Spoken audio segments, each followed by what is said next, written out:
Good morning, everybody. It's really a pleasure to have Professor Daniel Scolnic today. And there are some funny things about him and some very interesting facts about him. So let's start with the facts that it's very nice to have him here. So he went to MIT for his undergrad, and then he moved to Johns Hopkins University for graduate career when he was the first student of Adam Rees. So it's really a pleasure to have him here. And afterwards, he went to University of Chicago under several different fellowships. And now he is the assistant professor at Duke University. But now move to funny parts. So we are very lucky that at the age of 10, his doctor was actually wrong in his or her prediction about his weight, because actually he wanted to be a basketballist by that time in Duke University, but apparently his doctor was just wrong in actually predicting the growth of his height, and then he said that he would be far too short to be a good basketballist. That is just wrong. But then this fact actually brought him to our community, which is physics community. So it's really great pleasure, and I really appreciate that, doctor.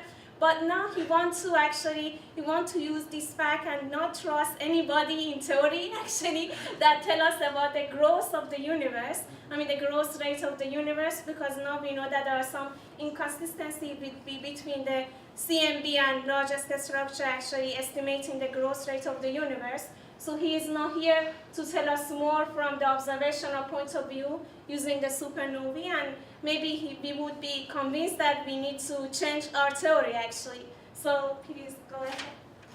Thank you, thanks. Thanks for having me.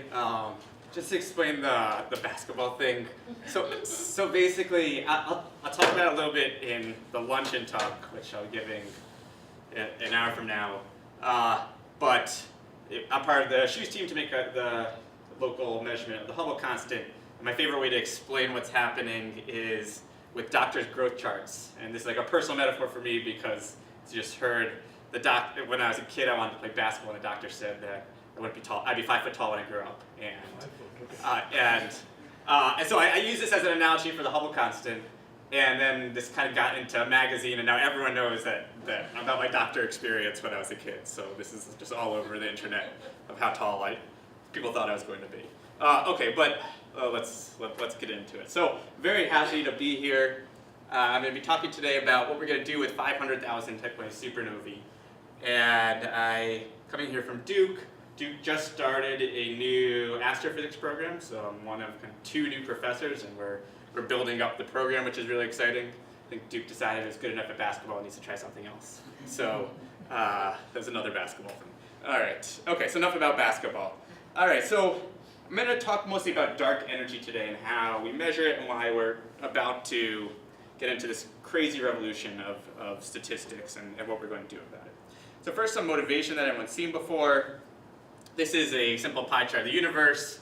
We have dark energy, we don't know what that is. We have dark matter, we don't know what that is. So given that we don't know what 95% of the universe is, I don't think we should be very confident about how this story is going to play out. I think we have to just keep making better measurements and try to see what's actually going to happen. Because if you're playing with a hand where you only understand 5%, that's not the best. Now, for more empirical results, what I'll talk about a bit later, is measurements of the Hubble constant, and this is our best end-to-end test of cosmology. Basically, we compare the Hubble constant from local distance, for the local distance ladder, where we use some geometric methods to tie to Cepheids, and Cepheids to tie to supernovae, and the supernovae to measure the Hubble constant, and this is now about 3.8 sigma tension with the inferred value from the CMB.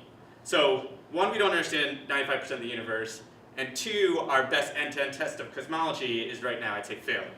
So I don't know how there could be much better kind of encouragement to keep going and keep trying to figure out what's happening.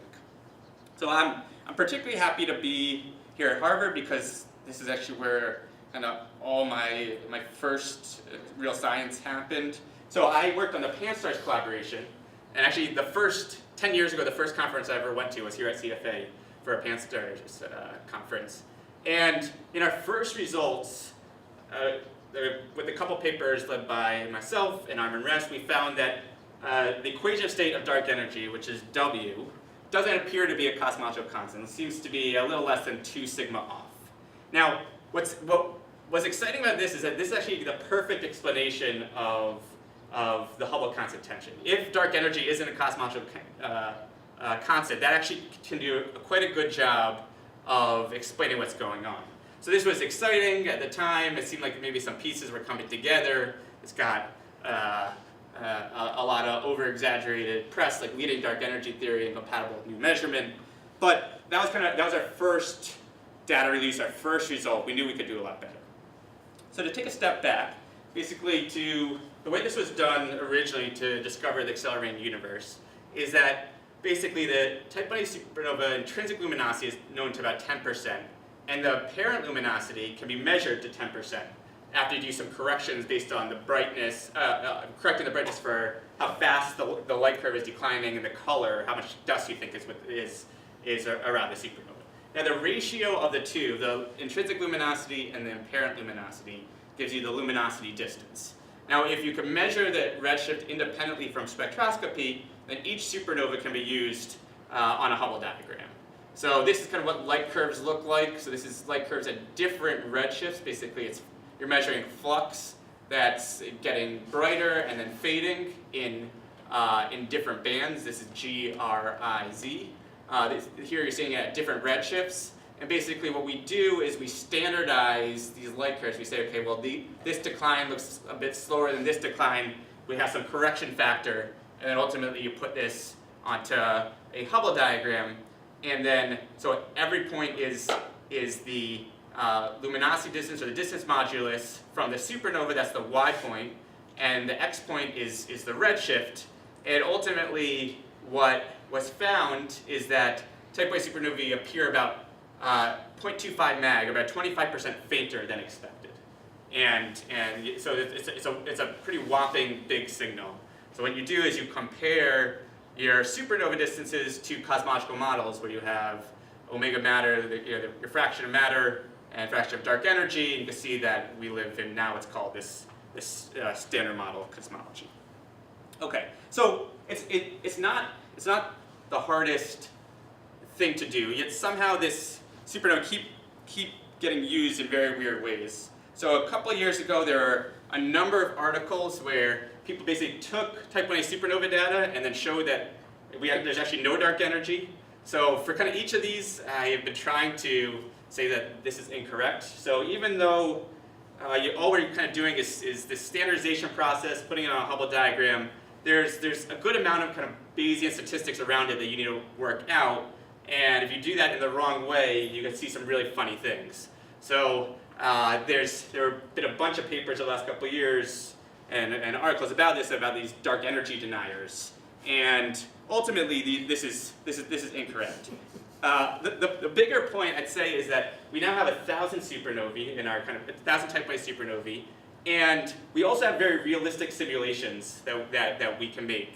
And you can do this with infinite statistics. So if you have a method that you think should apply for Type Ia supernovae, you could check it on simulations and see if it works. And so every time one of these papers come out, I send the authors just a simulated set and say, can you see if this works? And then I never hear back. So that's ultimately kind of how it goes. But I think dark energy is totally fine from Type Ia supernovae, and I could point to each of the problems gone on kind of in these various articles. All right. So what we've made a lot of progress on is really these very precise simulations. So we have some model of the supernova explosion. This is kind of at catalog level. And then we say, okay, here's everything that we know about the instrument. So this is showing W first, which I'll talk about later. And we say, okay, now let's put in everything we know about all the scheduling and the selection and everything like that. And we then simulate what a real supernova sample would look like with all the correct noise properties and selection biases and everything. And then, so we put this in what's called SNIa. This is just the best supernova simulator. Then we could get out light curves, or we could get out spectra, and you do the fitting of that, and then you could take that all the way to cosmology. And what's great about this is basically we could forward model every step along the way now.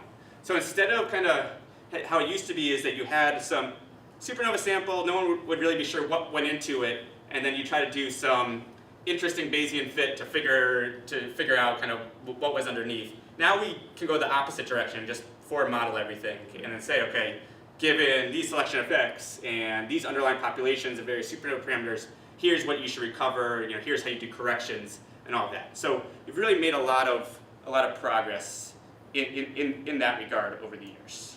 Okay, so okay. All right, now with Panstarrs, basically since those original papers with the rest et al., we had a much bigger Panstar sample, and then we also spent a lot of time cross-calibrating our Panstar supernova sample to other supernova samples. So there's really fantastic work by Doug Finkbeiner and Eddie Schlafly, and they basically turned the Panstar survey into the best calibrated survey there's ever been. And what I was able to do is say, okay, well, Panstarrs is now the best, so I'm going to use Panstarrs to recalibrate every other survey. And then I say, okay, now that I've recalibrated every other survey, let me put all these supernova samples together with these new calibration offsets. And we now have a Hubble diagram that goes all the way from a redshift of 0.01 to 2.3. This is 1,050 supernovae. This is in Cosmos C and Cosmosis.